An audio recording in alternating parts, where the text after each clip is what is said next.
தீயவா நீ என் தூயவா. அத்தியாயம் 25. சென்னையில் மிகப்பெரிய மருத்துவமனையில் லேபர் வார்டு முன்னே ராம் குறுக்கும் நெடுக்குமாக நடந்து கொண்டிருந்தான். அவன் அருகே பலர் பாதுகாப்பிற்காக நிற்க, ப்ளீஸ், இது என் குடும்பத்துக்கான நேரம். சிஎம்மா இருக்கும்போது எனக்கு பாதுகாப்பு கொடுத்தா மட்டும் போதும். எத்தனையோ தடவை சொல்லிட்டேன், போய் வெளியே நில்லுங்க என்று சத்தம் இல்லாமல் அத்தனை பேரையும் பல்ராம் அப்புறப்படுத்தினான். இன்று அவன் மனைவிக்கு பிள்ளை பிறக்கிறது. என்னதான் திடுதிப்பென்று திருமணம் செய்து கொண்டாலும் சில நேரங்களில் ஜாடிக்கேத்த மூடியாக மனைவி அமைந்து விடுவாள். அப்படித்தான் அவன் எதிர்பாராத நேரத்தில் எதிர்பாராத விதத்தில் கிடைத்தவள் பிரியதர்ஷினி. முதலில் தயங்கி தயங்கி காதலிக்க ஆரம்பித்தவர்கள் இப்போது இவ்வளவு பழுவின் மத்தியிலேயும் அந்த காதல்தான் இருவருக்கும் பொழுதுபோக்கு. இன்று அவளுக்கு குழந்தை பிறப்பு. அத்தனை பணியின் நடுவிலேயும் தன் மனைவிக்கான நேரத்தை கொடுக்க வேண்டிய தைரியத்தை கொடுப்பதற்காக ஓடி வந்து விட்டான். அரசியல்வாதியாக இருக்க வீரம், உண்மை, பொறுமை இருந்தால் மட்டும் போதாது, சூழ்ச்சி தெரிந்திருக்க வேண்டும். எதிரில் நிற்பவன் நண்பனா துரோகியா என்று தெரிய பிரித்தறிதல் வேண்டும். முழு நேரமும் தன்னை சுற்றி நடக்கும் காரியங்களை கவனித்துக் கொண்டே இருக்க வேண்டும் என்பதை பல்ராம் இந்த ஒரு வருடத்தில் அறிந்து விட்டான். இதே இடத்தில் தீயவன் இருந்திருந்தால் கண்டிப்பாக அசால்ட்டாக ஊதி தள்ளியிருப்பான். இவனுக்கு கொஞ்சமில்லை, மிக மிக சவாலான ஒரு பதவிதான் இந்த முதல்வர் பதவி. தீயவனை பொறுத்தவரை இதற்காகவே தன்னை தயார்படுத்தி கொண்டவன். சூழ்ச்சியும் தெரியும், நாடகம் போடவும் தெரியும், மக்கள் மனதை புரிந்து கொள்ளவும் தெரியும். பல்முக திறமை கொண்டவன் அவன். இவனுக்கோ வீரம் இருந்த அளவு விவேகம் வர மறுத்தது. அதனால் தலைமேல் குடைச்சல் தாங்கவே முடியவில்லை. சார், பெண் குழந்தை பிறந்திருக்கு என்று நர்ஸ் வெளியே வந்து பல்ராம் கையில் குழந்தையை கொடுத்திட, பூக்குட்டியாக கிடந்த மகளை தூக்கி கொஞ்சிய பல்ராமோ, பிரியா நல்லா இருக்காளா? நல்லா இருக்காங்க சார். நீங்கள் வேணும்னா உள்ளே போய் மேடத்தை பாருங்க. நான் குழந்தைக்கு தடுப்பூசி போட வேண்டியது இருக்கு. குழந்தைய நல்ல மருத்துவர் பக்கத்து அறையில் தான் காத்திருக்காங்க. ஊசி போட்டுட்டு கொண்டுட்டு வரேன் என்றதுமே, பார்த்து பத்திரமா கூட்டிட்டு போங்க என்று விட்டு பல்ராம் மனைவியை பார்க்க உள்ளே நுழைந்து விட, சார், சிஎம்முக்கு குழந்தை பிறந்துருச்சு, கேர்ள் பேபி சார் என்று நர்ஸோ அந்த அறைக்குள் நுழைய, சேரிலிருந்து ஒரு உருவம் சேரை சுழற்றி கொண்டு திரும்பியது. அங்கே மருத்துவர் ஒரு மூலையில் கை கால்கள் கட்டப்பட்டு கிடந்தார். செல்போனை கையில் வைத்து சுழற்றி கொண்டே உட்கார்ந்திருந்ததோ தீயவன். ஆஹா, எனக்கு மருமக பிறந்திருக்கு போல இருக்கே, கொடுங்க கொடுங்க பாப்போம் என்றவனை கண்டு அந்த நர்ஸ் வெளியே குழந்தையை தூக்கி கொண்டு ஓட பார்க்க, லேசர் துப்பாக்கி குண்டு சத்தமில்லாமல் வந்து கதவில் துளைத்தது. நர்ஸ் பயந்து போய் அவனை பார்க்க, கையில் இருக்கிற அந்த குழந்தைய சத்தமில்லாமல் என் கையில் தந்துட்டு போனேன்னு வையேன், உன் குடும்பம் குட்டி இன்னும் 20 வருஷத்துக்கு நல்லா இருக்கும். குழந்தைய காப்பாத்துறேன்னு ஓவர் ஆட்டிடியூட் காட்டுனா சத்தமே இல்லாமல் இந்த குண்டு உன் நெத்தியில் பாஞ்சிரும். பொண்டாட்டி இல்லாமல் உன் புருஷனும் தாய் இல்லாமல் உன் பிள்ளைகளும் என்ன செய்வாங்கன்னு சொல்லு. சார், பச்சை குழந்தை, இதை போய் கேட்குறீங்களே. பாவம்தான். உனக்கு ஒன்று தெரியுமா, என் ரத்தத்தில் பிறந்த குழந்தையவே நான் பாவம் பார்க்க மாட்டேன். நம்ம இலக்கெல்லாம் வேற வேற, பெருசாக சாதிக்கணும். அதனால் இந்த மாதிரி குறுக்க மறுக்க ஓடுற baby sentiment, wife sentiment, mummy sentiment இதெல்லாம் இந்த தீயவனுக்கு சுட்டு போட்டாலும் வராது. என்ன வராது பாப்பா? சென்டிமெண்ட்டு உங்களுக்கு வராது சார். குழந்தைய தந்துட்டு போறியா இல்லை உயிரை தந்துட்டு போறியா? குழந்தைய தந்துடுறேன். குட். டாக்டருக்கு உன் அளவு அறிவில்லை, ரொம்ப துளுனாரு, அதான் கட்டி போட்டு வச்சிருக்கேன்.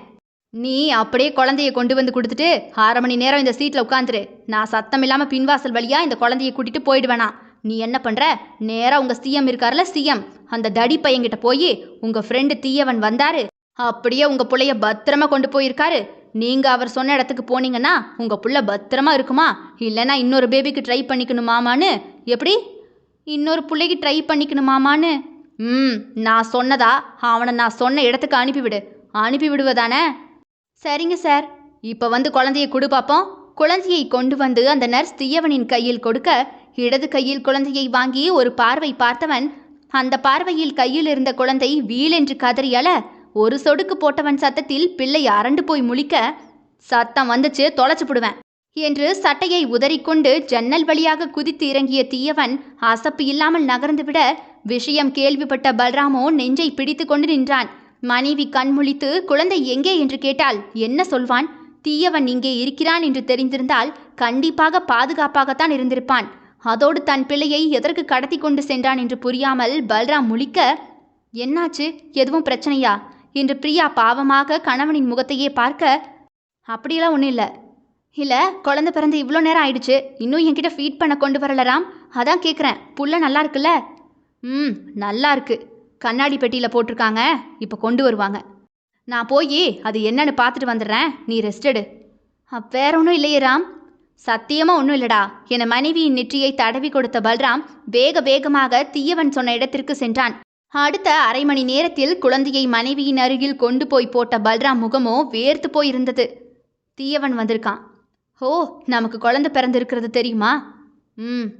சந்தோஷப்பட்டாரா? ஆமாம் என்ற விதமாய் தலையாட்டினான். பின்ன ஏன் வந்து பார்க்கல? நீ தூங்கிக்கிட்டு இருக்கும்போது வந்து பார்த்துட்டு போயிட்டானா. நம்ம மேலே கோபம் எதுவும் இல்லையே. கோபம் இல்லைன்னு சொல்ல சொன்னான். கொஞ்சமாவது மாறி இருப்பான்னு நினச்சேன். அதை விட டபுள் மடங்காக மாறி வந்து நிற்கிறானே என்று பெருமூச்சு விட்டான் அவன். அதிகாலை செய்தித்தாள்களில் செய்தி அனல் பறந்தது. தனியார் தொலைக்காட்சி அத்தனையிலையுமே பலராமின் முகம் மட்டும்தான். எனக்கு முதல்வராகணும்னு ஆசை. அதுக்கு இடையூறாக இருந்தது என்னோட நண்பன் தீயவன். அவனுடைய பேரை ஸ்பாயில் பண்ணணும். மக்கள் மனசில் அவனுக்கு இருக்கிற நல்ல பேரை அழிக்கணும். அதெல்லாம் பண்ணாதான் எனக்கு ஒரு வாய்ப்பு கிடைக்கும்னு ஜோசியர் மூலமாக மைனர் கல்யாணம் பண்ண வச்சது நான் தான். அந்த பொண்ணை இங்கே கூட்டிகிட்டு வந்து இவனோட காஃபியில் போதை மருந்து போட்டு அந்த பொண்ணு கூட தப்பாக இருக்க வச்சதும் நான் தான். துளசியை அவனுக்கு எதிராக மாற்றி அவளோட வாக்குமூலத்தை வாங்கி கல்யாணம் நடக்க விடாமல் ஊர் நடுவில் அவனை தப்பானவனாக காட்டினதும் நான் தான் என்று நக்கலாகவே யாரோடோ பல்ராம் பேசும் வீடியோ. தீயவன் தப்பானவன் இல்லை, அவனை தப்பானவன் ஆக்குனது நான் தான். அதுக்கு உதவி செஞ்சது அந்த துளசி. அவளுக்கு அவனோட பணம் வேணும், எனக்கு பதவி வேணும். 2 பேரும் பார்ட்னர் போட்டு தான் அவனை ஒன்றும் இல்லாமல் ஆக்குனது என்று சொல்லிவிட்டு சிரித்தவனோ, இன்னைக்கு அவன் காலி, நான் சிஎம் என்று சிரித்தான். கட் போதும் போதும் நண்பா என்ற தீயவனின் குரலில் பல்ராம் எதிரில் இருந்த உருவத்தை வெறித்து பார்த்தான். எதிரில் நின்ற தீயவன் உதடு சிரிப்பில் வளைந்தது. அவன் கையில் குழந்தையை பிடித்திருந்தான். இன்னொரு கையோ துப்பாக்கியை குழந்தை நேரே குறிபார்த்து வைத்திருந்தது. பிள்ளைக்காக அவன் சொன்னதையெல்லாம் சொல்லி முடித்த பல்ராமோ கையில் குழந்தையை கொடுத்துவிட்டு, போகலாம், நான் நினச்சதை சாதிச்சிட்டேன். இவன் என்ன பண்ணிடுவான்னு யோசியா? இல்லை இவன் என்ன பண்ணாலும் நம்மளால சமாளிக்க முடியும்னு நினச்சிட்டிங்களோ? சிஎம் சார், நீங்கள் வச்ச ஆப்பை உங்களுக்கே திருப்பி விட்டுட்டேன். உனக்கு மட்டும்தான் வீடியோ எடுக்க தெரியுமா? எடுத்தேன் பாத்தியா வீடியோ? நாளைக்கு காலையில் சுட சுட இது வெளியாகும். அடுத்த தேர்தலில் எதிர்க்கட்சி கூட கூட்டணியில் கூட நிற்க போகிறேன். இது போதும் நான் ஜெயிக்கிறதுக்கு. என் பேர் அசிங்கப்படுத்தின நீயே என்னை நல்லவன் வல்லவன்னு சாட்சி சொல்ல வச்சுட்டேன். முதல் டார்கெட் நீ. அடுத்து அந்த குட்டி நாயி, அவ பேர் என்ன? துளசியா புதினாவா? அடுத்து அவளை மட்டும் விட்டுடுவேன்னு நினைக்காத. அவளுக்கு இதை விட பெருசாக செய்யணும்னு ஆசை. ஏன்னா என்னை நம்பி வந்து புள்ள வேற பெற்றுக்கிட்ட புண்ணியவதியில் அவளுக்கு செய்யாமல் இருப்பனா? தீயவா, நீ எங்ககிட்ட இருந்து தப்பிச்சிடலாம். ஆனால் கடவுளோட தீர்ப்பிலிருந்து நீ தப்பிக்கவே முடியாது. அந்த கடவுளோட தீர்ப்பை கூட மாற்றி எழுதினவன்டானா அவ்வளவு சீக்கிரம் சிக்க மாட்டேன், போடா என்று தீயவனோ எழும்பி போய்விட்டான். தீயவன் வீட்டு வாசலில் ஆளும் கட்சி எதிர்கட்சி என பாகுபாடு இல்லாத கூட்டம் அலை மோதிட, சார், உங்கள் கூடவே இருந்து உங்கள் நண்பனே ஏமாத்தியிருக்காரு, அதை பற்றி என்ன சார் சொல்ல போகிறீங்க? மறப்போம் மன்னிப்போம், அவ்வளவுதான் சொல்ல முடியும். மக்களுக்காகத்தான் நான் இந்த அரசியலுக்கு வந்தேன். எவ்வளவோ கஷ்டப்பட்டு அவமானங்களுக்கு பிறகு வந்த எனக்குத்தான் தெரியும் இந்த மக்களுடைய போராட்டம், அவங்களுக்கு என்ன வேணும் வேண்டான்னு. இதெல்லாம் சகஜம்தானே. என்ன நண்பனே துரோகியாக மாறிட்டான்னு கவலை. என்னை இங்கே 1 வருஷம் கூட இருக்க விடலை. அப்படியே வெளிநாட்டுக்கு போயிட்டு இப்போ தான் திரும்பி வந்தேன். ஆனால் உண்மை என்னைக்காவது ஜெயிக்கும்னு சொல்லுவாங்க. உண்மை ஜெயிச்சிடுச்சு. என்ன சார் செய்ய போகிறீங்க? நான் எதுவுமே செய்ய போகிறதில்ல. பதிலுக்கு பதில் செய்கிறதுக்கு நான் அவ்வளவு பெரிய ஆளும் இல்லை. என்னோட கடமை நிறைய இருக்குது. இந்த மக்களுக்காக ஏதாவது செய்யணுங்கிற ஆர்வம் மட்டும்தான் எனக்கு எப்பவும். அதுக்கு பிறகுதான் குடும்பம் குழந்தை எல்லாம். சார், உங்களோட மனைவி குழந்தை அவங்களோட இனிமேல் வாழ முயற்சி பண்ண போகிறீங்களா? எனக்கு தெரியாமல் நடந்த தப்பு அது. அந்த குழந்தை என்னோடதுன்னு இவன் சொல்லி தான் தெரிஞ்சிருக்கு. நான் செஞ்ச ஒரே தப்பு அன்னைக்கு டிஎன்ஏ டெஸ்ட் எடுத்து பார்த்துருந்துருக்கணும். பார்த்துருந்தேன்னா என் குழந்தைய விட்டுட்டு இருந்திருக்க மாட்டேன். சார், அவங்களும் உங்களுக்கு துரோகம் தானே பண்ணியிருக்காங்க. அதுக்காக என் குழந்தைய விட்டுட முடியுமா என்ன? இல்லை என் குழந்தைய பெத்தவளை தான் அனாதையை விட்டுற முடியுமா? என் துளசிய, என் புள்ளைய இனிமே நான் விடுறதா இல்லை என்றவனின் கண்ணில் இருந்த உக்கிரத்தை அவனை பற்றி அறிந்த சிலர் மட்டுமே அறிந்திருக்க முடியும். தேவகி டிவியில் மகனின் பேச்சையும் பல்ராம் வீடியோவையும் பார்த்து அதிர்ந்து போய் அதிர்வு தாங்காது மருமகளை திரும்பி பார்த்திட, மகனோடு தரையில் உட்கார்ந்து விளையாடி கொண்டிருந்த துளசி பெரிதாக டிவியில் கவனத்தையே செலுத்தவில்லை. துளசி, சொல்ல தாச்சி, டிவியில் யாருன்னு பார்த்தியா? தெரியலையா தாச்சி? தீயவண்டி என்னவோ சொல்லிட்டு இருக்கான். அடுத்தவர் பேசுறத நான் எதுக்கு கேட்கணும்? எனக்கு வேற வேலை இருக்க தாச்சி என்றவளோ தன் மகன் துவாரகனை தூக்கி இடுப்பில் வைத்து கொண்டு, துவா குட்டி, பார்த்து பார்க்க போவோமா? டூர் டூர் போவா என்று குழந்தை சிரிக்க மகனை தூக்கி கொண்டு துளசியோ தோட்டத்தின் அருகே போய்விட்டாள். அன்று அவனே அனைத்தும், இன்று அவன் யாரோ ஒருத்தனாகி போனான். தொடரும். இதனுடைய அடுத்த அத்தியாயம் நாளை இரவு 7 மணிக்கு வந்துடும். கேட்க தவறாதீர்கள் மக்களே. தீயவா நீ என் தூயவா. விடை பெறுகிறேன். நான் உங்கள் ஆர்ஜே தியா.